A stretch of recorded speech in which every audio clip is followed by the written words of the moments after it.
Olá, sejam bem-vindos a mais um episódio do Dr. Plus. Hoje estamos aqui com elas, né? Não, na verdade estou com ela, a psicóloga e CEO da Potencial Consultoria, Larissa Pinheiro, e sua convidada, Andrea Gama. Para quem perdeu aí os episódios anteriores, né? Larissa Pinheiro é especialista em gestão de mercado e clínicas, além de CEO da Potencial e mamãe da Isabel. Seja muito bem-vinda novamente aqui no nosso estúdio Inspiração. Obrigada, Mávila. É um prazer estar aqui de novo. Já estava sentindo falta, né? E hoje a gente está aqui com uma convidada especial, nossa consultora Andrea Gama. E a gente está aqui para falar um pouquinho de processo e estruturação de clínica. Olha que legal. Eu já vi aqui, né, que a Andrea Gama, ela é formada em psicologia pela Universidade de Anton Lins, expertise em mapeamento e estruturação de processos pela Hansen Consultoria, pela Hansen, né? Tem consultoria em notação em BPMN. E sua principal experiência e expertise é trabalhar com pessoas e processos. Conte pra gente. Exatamente, gente. Muito obrigada pelo convite, Larissa. Muito obrigada a todos. E vamos lá para esse bate-papo, explicar melhor para vocês como é que É, funciona. porque até a Mávila falando, né, fica parecendo uma receita de remédio. Fica esquisito, o pessoal não entende É, direito. Mas o que é BPM, né? O que é processo, tô afinal de curiosa, quero contas? saber. E é Exatamente. interessante porque é algo que todo mundo precisa, todo mundo tem, mas raras são as empresas que não são multinacionais, grandes empresas, né? As menores de médio porte, principalmente clínica, não tem, embora seja tão necessário, né? Ninguém trabalha sem processo. E acho que é isso que a gente vai deixar um pouco mais explicado aqui para todo mundo entender. Que maravilha. É justamente isso que eu queria saber. A Potencial, né? Vocês trabalham com processos.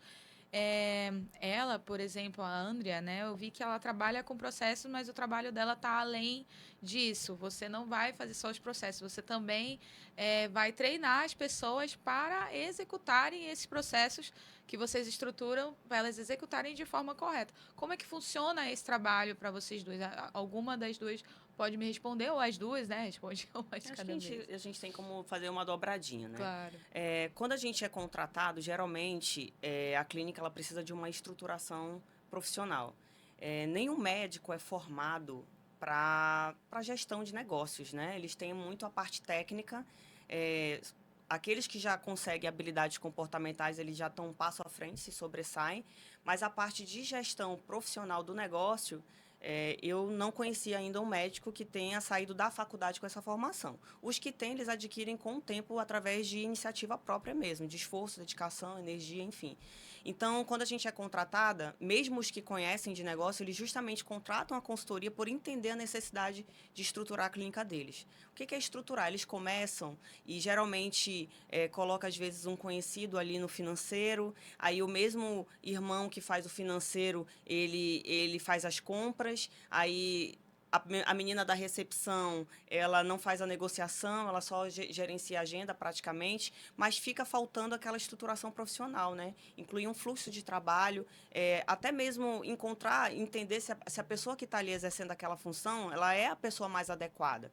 Porque o grande segredo de empresas que se perpetuam, que são consideradas profissionais, o primeiro ponto é ter as pessoas certas no lugar certo, né? E aí, a partir dessa estruturação, que é identificar qual que é a estrutura da clínica, quais os processos, as áreas que ela precisa ter para funcionar bem, para ela dar o resultado, alcançar o desempenho, e dentro do segmento que ela é, porque uma clínica de dermatologia vai ter uma certa necessidade.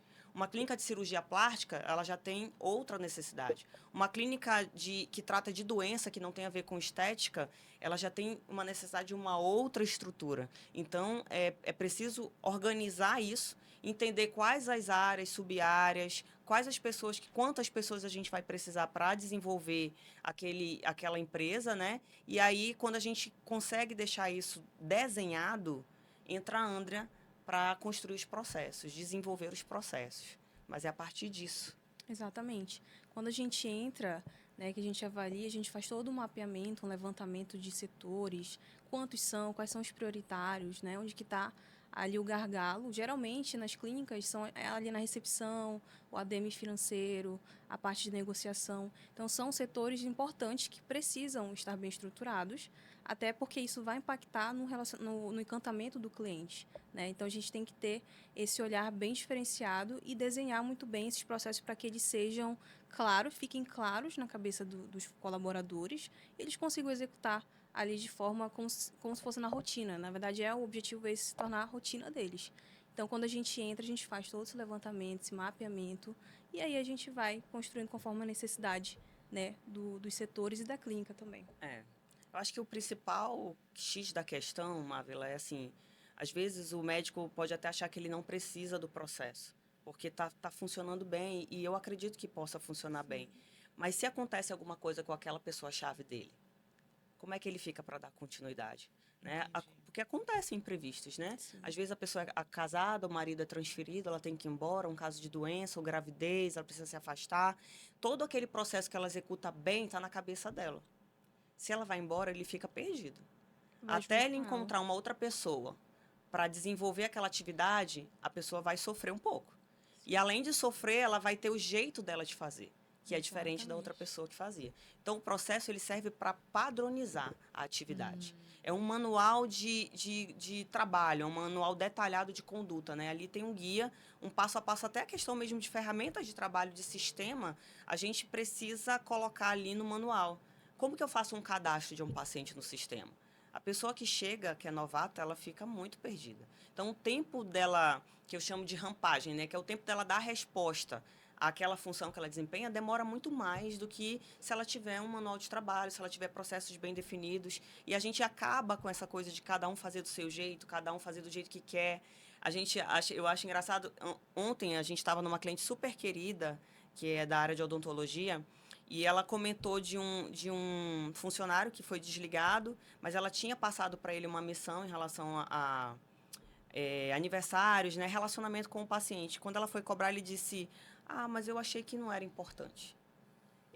A pessoa tem ali até a ousadia, né, de colocar o que ela acha que é importante, porque não tem escrito que precisa ser feito daquela forma. Então, acaba que é colocado ali no dia a dia a vontade do próprio funcionário, se ele quer ou não fazer aquilo ali, se ele acha ou não importante. Exatamente.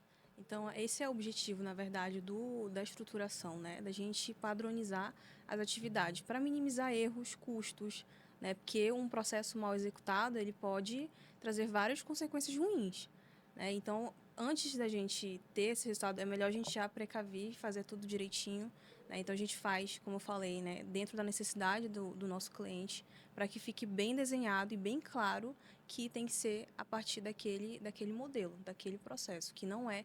Porque, assim, é muito comum também, por exemplo, colaboradores que vêm de outras clínicas, eles trazem os processos da outra Verdade. clínica. E aí eles querem executar tal qual como eles faziam antes, mas é outra empresa, né? Então, eles precisam ter esse manual, essa instrução, Direcionamento, esse né, direcionamento, uma orientação de como eles têm que fazer. E, assim, durante o dia, no cotidiano, na rotina, o médico não tem como explicar, porque ele está no operacional, ele está fazendo o trabalho dele. Então, ele tem que ter, além dessa proatividade, essa perspicácia, pegar esse material, né, estudar a fundo e ir praticando. Lógico que terão os erros no início, mas a tendência é que, com o tempo, né, ele vai melhorando e introjetando esses processos, esses procedimentos. Que maravilha. Isso é importantíssimo, eu diria que até para todo o setor, né? De todo segmento de Todo trabalho. segmento. Porque, de fato, todo funcionário sai, quando o funcionário sai, o outro. Ah, só fulana sabia fazer. Aí fica aquela, sem contar, fica aquela picuinha, né? Entre, essa daí não sabe fazer como a fulana fazia. E quando é Sim. padronizado, a gente acaba, né, com essa. Facilitando, né, o trabalho para todo Facilitando a mundo. vida de todo mundo. Isso achei muito interessante. Eu gostaria de entender como é que funciona esse processo de aplicação dessa gestão que vocês fazem, né? Como é que vocês têm o processo pronto, vocês vão lá, fazem a estruturação, mas vocês lidam com quem lá? Primeiro vocês falam com o médico, montam essa estruturação com o médico de acordo com a necessidade dele, e depois vocês vão com uma equipe lá para fazer treinamento, é isso? Então, como funciona? Hoje a Potencial atua através de módulos. Então, depende muito do módulo que o médico contrata. Mas, teoricamente, a partir da estruturação organizacional da clínica, é feito um diagnóstico, onde a gente aplica algumas ferramentas de trabalho, desde a avaliação de potencial para identificar o perfil das pessoas daquele time que está trabalhando naquele momento. Até mesmo o perfil dos médicos, que eles são o topo da pirâmide, né? A partir da cultura, dos valores que eles possuem, isso é refletido em toda a equipe, em todo o ambiente de trabalho. Então, a gente faz o diagnóstico, aplica entrevistas individuais, aplica testes, a gente faz o levantamento de processos, de atividades, e a partir disso a gente apresenta um diagnóstico. Né? A gente estuda o mercado daquele médico nacional, regional, para poder apresentar para ele também qual é esse cenário socioeconômico dentro desse segmento que ele atua. E aí, a partir dessa discussão do diagnóstico, do que a gente apresenta como proposta de trabalho, havendo a aprovação deles, a gente parte para a segunda etapa do projeto, que a gente chama de implementação. A gente trabalha hoje com uma metodologia chamada DIM. Então, a gente faz o primeiro momento é o diagnóstico, o segundo é a implementação e o terceiro é o monitoramento. E aí é nessa implementação que a equipe, dentro de acordo com cada módulo, entra para fazer a confecção dos produtos, a parte de melhoria, né, dos processos, de estruturação das áreas. Às vezes é necessário fazer troca de pessoas, porque lá no diagnóstico a gente identificou ou que a equipe é insuficiente, ou que a equipe atual não se enquadra dentro do perfil necessário. Então, é feito movimentações de pessoas, é feito todo um trabalho de confecção de produtos mesmo, para poder ser implementado, e a partir dessa implementação é que a gente consegue enxergar algumas melhorias. Mas a Andrea pode falar muito bem dessa parte dela de processo, que eu acho que é o que é mais interessante, né, Andrea? Sim, é uma fase, depois do diagnóstico, que é muito importante e bem que a gente precisa, eu preciso particularmente da colaboração, né, da equipe que está ali. É lógico que a gente não replica o modelo que eles estão atuando ali no momento. A gente já vai fazendo com a implementação de melhorias. Então, por exemplo, se eu identifico que o procedimento dela de fechar um caixa, ela está fazendo de uma forma que não está certa, eu já posso entrar com essa melhoria, sugerir algumas, né, dar algumas sugestões. Inclusive, antes a gente passa para o médico para ele validar, a gente não chega e implementa assim, né, a gente passa por ele antes. Então, a gente, durante esse processo dessa fase, a gente já vai implementando as melhorias, né, confeccionando os produtos. Existem aí vários produtos dentro da gestão de processos que eu utilizo, que são os POPs, são os processos diagramas. É como se os fluxos, eles são as bússolas, né? É como se fosse uma bússola para esse colaborador. E a gente volta àquilo que a gente falou lá no início. É para nortear ele, para ele não fazer do jeito que ele quer fazer. Existe ali, né, um padrão para ele seguir, e é a partir dessa documentação que a gente dá início, de fato. A gente implementa com eles, após toda essa fase de confecção, né, os POPs, os diagramas, os fluxos. A gente implementa com a equipe, treina eles, para que eles tenham essa consciência de que existe agora, né, e que eles serão cobrados por isso. Não vai ficar só ali num documento arquivado. Não, é para utilizar.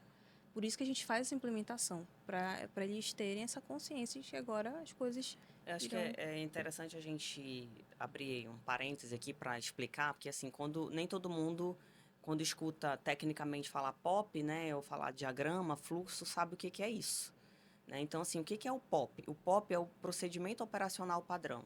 Ele é o como fazer aquela determinada atividade. Então, por exemplo, se a gente está fazendo um POP da área de recepção, do atendimento ao cliente, lá no POP eu vou explicar quais são os instrumentos de trabalho, como deve ser a postura e a conduta da recepcionista, da secretária, né? Como que ela tem que estar vestida, os adornos, questões assim bem sutis sobre a imagem e etiqueta pessoal, a gente gosta de colocar, faz parte da nossa metodologia, e aí a gente parte para o passo a passo do trabalho. Então, qual é o primeiro passo do trabalho dela? Cadastro de um cliente no sistema. Então, como é que faz esse cadastro? Entra no módulo tal, clica no botão tal, preenche as informações tal. Então, a gente vai explicar todo o passo a passo do trabalho dela, do início ao fim. E o fluxograma, ele é o desenho disso, de uma forma que as pessoas, ao avistarem o fluxo, o desenho, consigam entender onde inicia o processo macro dela de atividade e onde ele finaliza. E todas as interações que cada processo tem com terceiros setores, né? Com outras atividades, outras pessoas. Então, assim, isso é excelente, né? Eu acho que falta mesmo conhecimento, porque se todo médico entendesse a importância desse trabalho, eu tenho certeza que toda a clínica seria procedimentada, teria seus fluxos de trabalho, porque isso garante uma organização e uma profissionalização, assim, de outro nível para qualquer clínica, para qualquer médico profissional de saúde. Sim, e esse é um dos nossos diferenciais. Nossos POPs, eles são modelos que veem não só a parte sistêmica, mas também a parte comportamental, né? Desde, como a Larissa falou, a parte de vestimenta, de postura, de linguagem, a forma como você tem que abordar o cliente quando chega na recepção. Então, não é só um manual de um sistema, mas ele envolve todos os procedimentos que aquele profissional tem que executar.